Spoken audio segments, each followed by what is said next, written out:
दोस्तों यहाँ पर एक सवाल है, क्वेश्चन है, आप देख पा रहे होंगे जिसमें क्वेश्चन पूछा गया है कि टीआरई 3.0 की अगर हम बात करते हैं तो दोबारा से तो कट ऑफ जारी नहीं होगी। आपको हम बता दें, यहाँ पर 2-3 सवाल हैं जो जहन में आपके भी चल रहे होंगे। उनके सवालों के जवाब को लेकर के हम चर्चा करने वाले हैं, बात करने वाले हैं। वीडियो में अंत तक रहिएगा।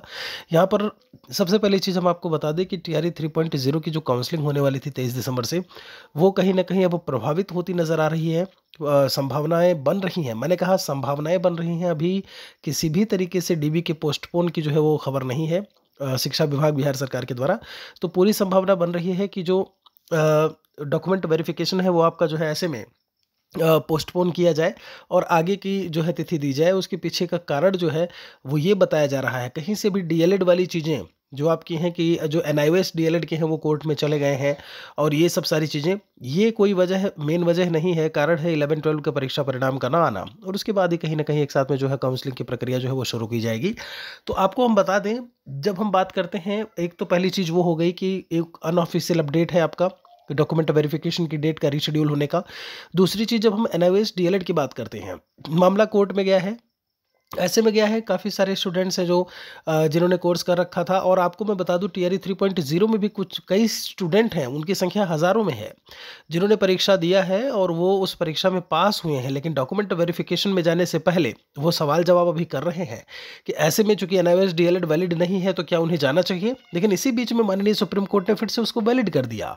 टीआरई 1 में वैलिड था, टीआरई 2, टीआरई 3 में उसे जो है ऐसे में वैलिड नहीं किया गया, अवैध करार दिया गया, अभी फिर से उसे वैलिड किया गया। तो उनका सवाल ये है कि सर क्या हम ऐसे में डॉक्यूमेंट वेरिफिकेशन में शामिल हो सकते हैं।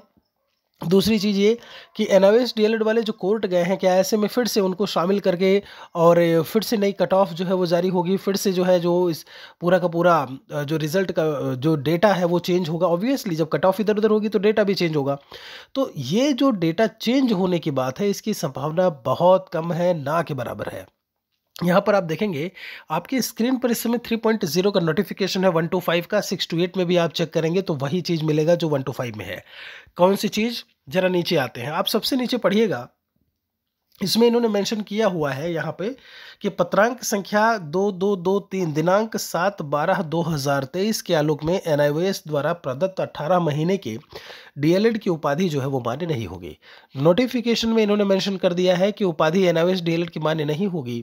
तो ऐसे में एनआईओएस डीएलएड के जो भी अभ्यर्थी हैं जिन्होंने टीआरई 3.0 दिया है, जो ऐसे में अब इंतज़ार में है कि सुप्रीम कोर्ट ने उसको वैलिड करार दे दिया है, तो ऐसे में वो किस आधार पर, क्योंकि जब नोटिफिकेशन में आपके मेंशन था कि आप जो है वैध मान्य नहीं है, तो ऐसे में आप फॉर्म कैसे भर दिए, आप परीक्षा कैसे दे दिए। क्योंकि जो चीज़ें होती हैं उसका आधार यही देखा जाएगा कि उस समय वो चीज़ लागू थी कि नहीं थी। आपने संविधान में भी बहुत सारी चीज़ें पढ़ी होंगी, देखा भी होगा। नोटिफिकेशन में भी कभी कुछ विवाद होता है, ऐसे उसमें यही चीज़ें देखी जाती हैं कि जब नोटिफिकेशन था उसमें क्या मेंशन किया गया था।